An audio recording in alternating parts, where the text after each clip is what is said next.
السلام علیکم ورحمۃ اللہ وبرکاتہ۔ آج آپ بھائیوں کے لیے بہترین ٹاپک کے ساتھ حاضر ہوا ہوں۔ انجینئر محمد مرزا کا بہترین بیان۔ نماز شروع کرنے سے پہلے 8 اہم احتیاطی پوائنٹ، وہ 8 جو پوائنٹ ہیں ان کا آپ احتیاط کریں گے، اسے سمجھو آپ کے لیے جنت کے 8 دروازے کھول دیے جائیں گے۔ چلتے ہیں بینک کی طرف اور سنتے ہیں بہترین بیان محمد مرزا۔ اور یہ 8 کا فگر جو ہے وہ جنت کے 8 دروازوں کی نسبت سے، جو صحیح مسلم میں ہے کہ جو وضو کے بعد پڑھ لے اشہد واللہ الہ الا اللہ وحدہ لا شریک لہ واشہد ان محمدا عبدہ ورسولہ، تو جنت کے 8 دروازے اس کے لیے کھول دیے جاتے ہیں۔ پہلی چیز طہارت ہے، یعنی جسم کا پاک ہونا، کپڑوں کا پاک ہونا، جس جگہ پر آپ نماز پڑھ رہے ہیں اس کا پاک ہونا، اسی طریقے سے وضو غسل کا اہتمام کرنا، اس پہ میں بتا چکا، مسئلہ نمبر 42 ہم ریکارڈ کروا چکے ہیں، 2.25 گھنٹے کی گفتگو، اس ڈیٹیل میں آ جانے کی ضرورت نہیں۔ دوسری چیز صحیح بخاری اور صحیح مسلم کی متفق علیہ حدیث ہے کہ آپ صلی اللہ علیہ وسلم نے فرمایا کہ اعمال کا دار و مدار نیتوں پر ہے، نیت کے بغیر نماز درست نہیں ہے، کوئی بھی عمل درست نہیں، لیکن نیت زبان سے نہیں کرنی ہوتی۔ تو اب صرف کیا نماز کی نیت ہوتی ہے؟ وضو جب ہم کرتے ہیں اس کے لیے بھی نیت ضروری ہے۔ تو کیا ہم نیت کرتے ہیں، نیت کرتا ہوں عشاء کے نماز کے وضو کی، کسی نے کی ہے کبھی؟ یا نیت کرتا ہوں اس استنجے کی جو میں اب عشاء کی نماز کے لیے کرنے جا رہا ہوں، کبھی نہیں کرتے۔ نماز کے لیے الفاظ کیوں آئے؟ تو یہ علماء نے خود ڈیوائز کیے ہیں، خام خواہ امت کے اندر یہ چیز ایڈ کی۔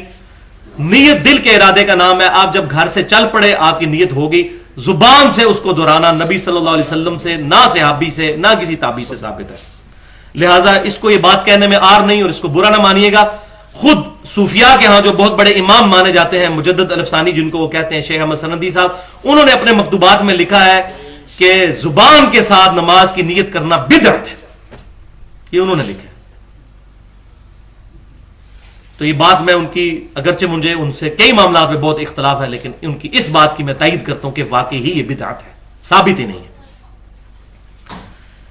تیسری چیز صحیح بخاری اور مسلم کی متفق علیہ حدیث ہے کہ آپ صلی اللہ علیہ وسلم نے حکم فرمایا کہ جب بھی نماز پڑھنے لگو تو قبلہ رخ ہو جاؤ۔ تو ہماری مسجدیں عموماً قبلہ رخ ہوتی ہیں، گھروں میں بھی ہم اہتمام کرتے ہیں، لیکن سفر کے دوران اپنے پاس قطب نما رکھنا چاہیے، یا جو نارتھ سٹار ہے رات کے وقت قطبی ستارہ، اس کو دیکھنے کا پتہ ہونا چاہیے۔ تو پاکستان میں جو قبلہ ہے وہ مغرب سے جنوب کی طرف 14 ڈگری ہے، ہمارے یہ جہلم سے لے کر اسلام آباد یہ تقریباً بنتا ہے۔ تو اس کا اہتمام کیا جائے، خصوصاً یہ پیٹرول پمپس پہ جو مسجدیں بنی ہوتی ہیں، مجھے بھی کئی جگہ اتفاق ہوا ان کا قبلہ بالکل غلط بنا ہوتا ہے۔ تو مسجدیں عموماً جو ہیں وہ ٹھیک ہوتی ہیں، ہمارے اسلام آباد کے اندر تو میں نے دیکھا ہے کہ بہت اہتمام کرتے ہیں، کئی مسجدیں جو ہیں وہ توڑوا کے انہوں نے ان کے قبلے صحیح کروائے ہیں آ کے گورنمنٹ کی طرف سے، لیکن باقی ہمارے اس جہلم شہر میں یا چھوٹے شہروں میں اس کا اہتمام نہیں ہوتا اس طرح۔ چوتھی حدیث صحیح بخاری اور صحیح مسلم کی متفق علیہ حدیث یہ بھی کہ آپ صلی اللہ علیہ وسلم سے پوچھا گیا کہ یہ بتائیے جو نماز میں ادھر ادھر دیکھتے ہیں لوگ، ان کے بارے میں آپ کیا فرماتے ہیں؟ تو آپ صلی اللہ علیہ وسلم نے فرمایا یہ شیطان کا اچکنا ہے نماز میں سے، نماز میں ادھر ادھر ایسے دیکھنا۔ پانچویں چیز صحیح مسلم میں حدیث ہے کہ آپ صلی اللہ علیہ وسلم نے فرمایا کہ جو شخص نماز میں یا دعا کرتے وقت آسمان کی طرف نظریں اٹھاتا ہے، اس کو ڈر جانا چاہیے کہ اس کی نگاہیں اچک نہ لی جائیں۔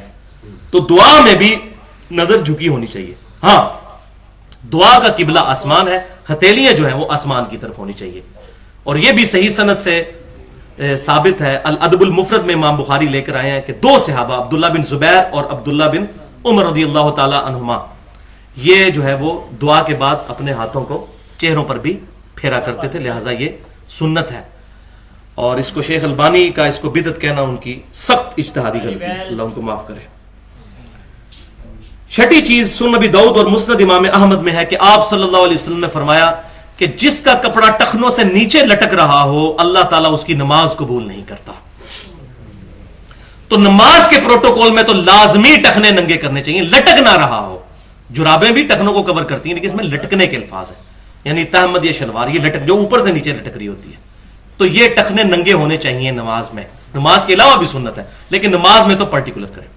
اچھا، یہ جو میں نے مسلم شریف کی حدیث بیان کی تھی کہ آسمان کی طرف نظر اٹھانے سے آپ صلی اللہ علیہ وسلم نے نماز میں منع فرمایا، تو اس میں ہی یہ بات امپلائیڈ ہے کہ نماز کے دوران اگر کوئی بندہ کنسنٹریشن کے لیے آنکھیں بند کر کے نماز پڑھتا ہے تو یہ بھی جائز ہوگا، کیونکہ اس کی ممانعت آپ صلی اللہ علیہ وسلم نے کوئی نہیں فرمائی. جس چیز کو منع کرنا تھا اس کو منع فرما دیا.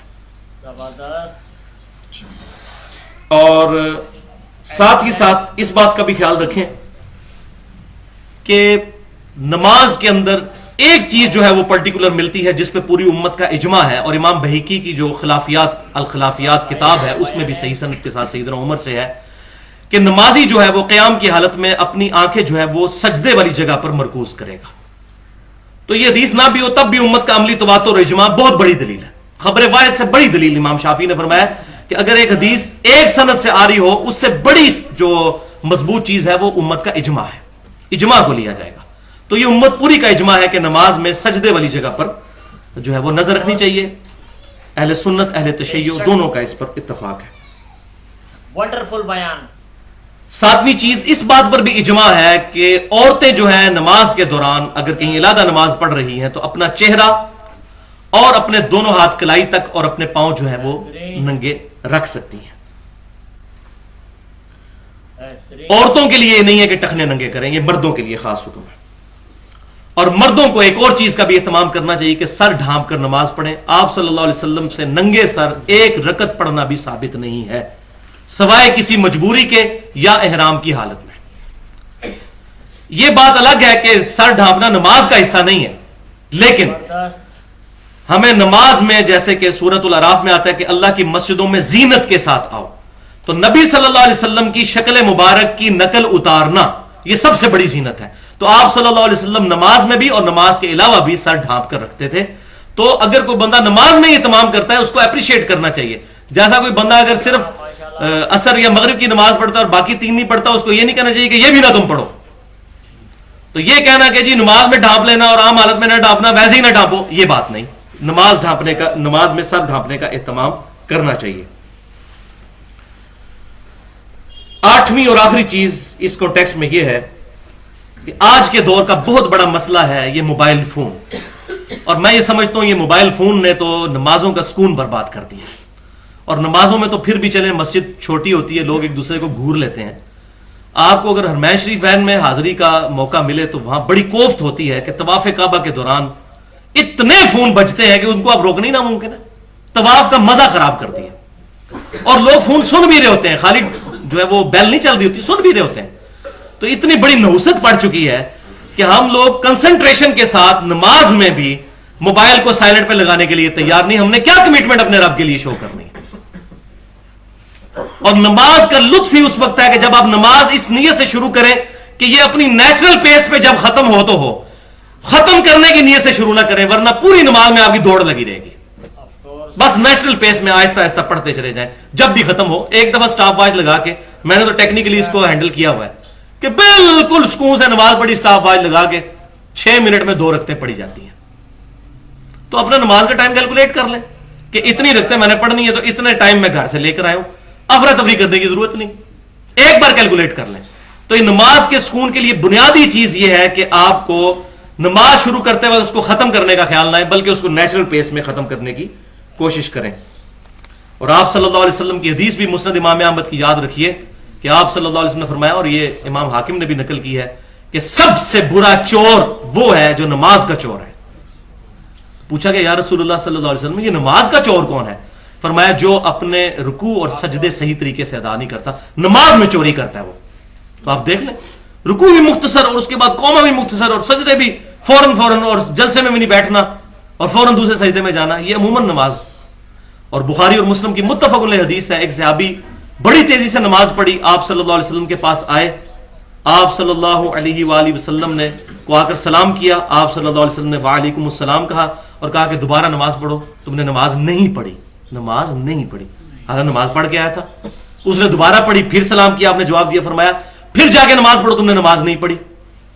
3 دفعہ اسی طریقے سے ہوا. اب راوی کہتے ہیں مجھے یاد نہیں، تیسری یا چوتھی مرتبہ آپ صلی اللہ علیہ وسلم سے اس نے ریکویسٹ کی، یا رسول اللہ صلی اللہ علیہ وسلم مجھے نماز کا طریقہ پھر سکھا دیجئے.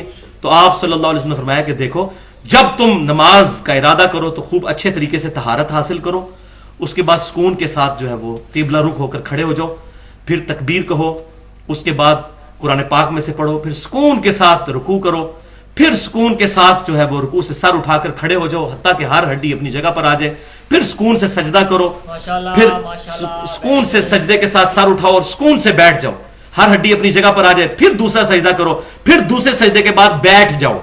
یہ جو دوسرے سجدے کے بعد بیٹھ جاؤ الفاظ ہیں، یہ صحیح بخاری کے اندر الحمدللہ موجود ہے، انٹرنیشنل نمبر کے مطابق 6251۔ دوسرے سجدے کے بعد بھی بیٹھ جاؤ اور پھر دوسری رکعت کے لیے کھڑے ہو۔ لہٰذا جس مسلم کی یا بخاری کے طرق میں یہ نہیں آتا کہ دوسرے سجدے کے بعد بیٹھ جاؤ تو وہاں عدم ذکر شمار ہوگا، جب ایک جگہ ذکر ثابت ہو جائے تو دوسری جگہ، ورنہ تو اس کے اندر تو آپ صلی اللہ علیہ وسلم نے فرمایا نہیں کہ سبحان ربی العظیم پڑھو، تو دوسری حدیثوں میں موجود ہے۔